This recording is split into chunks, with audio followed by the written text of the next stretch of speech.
Salam sejahtera bagi kita semua. Perkenalkan, nama saya Yovita Raflesia Sudian.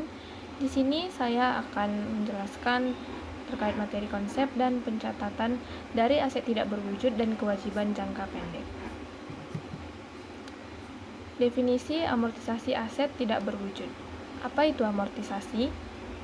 Yaitu proses pengalokasian harga perolehan aset tidak berwujud secara sistematis selama masa manfaatnya. Mengapa amortisasi? Karena aset tidak berwujud, seperti paten, tidak mengalami kausan fisik, melainkan penurunan nilai ekonomi atau habisnya masa berlaku hukum. Perbedaannya, aset tetap sama dengan depresiasi, aset tidak berwujud sama dengan amortisasi. Metode amortisasi garis lurus.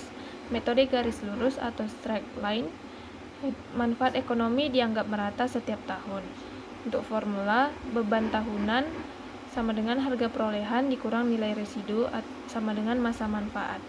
Contoh, paten 100 juta rupiah dalam 10 tahun sama dengan 10 juta per tahun.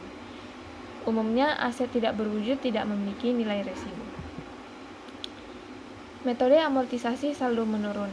Metode saldo menurun, yaitu manfaat lebih besar di tahun awal, kemudian beban menurun seiring waktu. Rumusnya, beban sama dengan nilai buku awal dikali tarif amortisasi. Karakteristiknya yaitu menggunakan tarif 2 kali lipat dari garis lurus atau double declining. Untuk contoh, tarif 20% dari 100 juta rupiah. Tahun pertama 20 juta, tahun kedua 16 juta, dan seterusnya. Jurnal akuntansi amortisasi. Pencatatan teknisnya, beban amortisasi di debit, aset tidak berwujud di kredit, atau kredit ke akumulasi amortisasi. Klasifikasi kewajiban jangka pendek.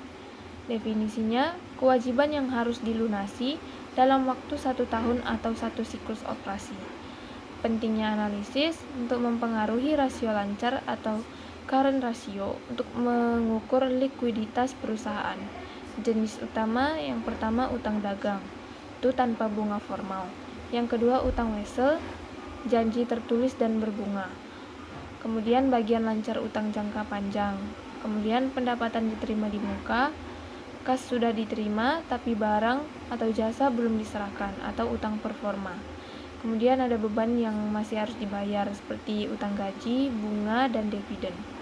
Kemudian utang pajak, pajak yang dipungut namun belum disetorkan ke kas negara. Pencatatan PPh 21 dan PPN.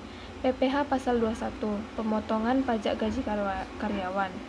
Jurnalnya, debit di beban gaji di debit, utang PPh 21 dan kas di kredit.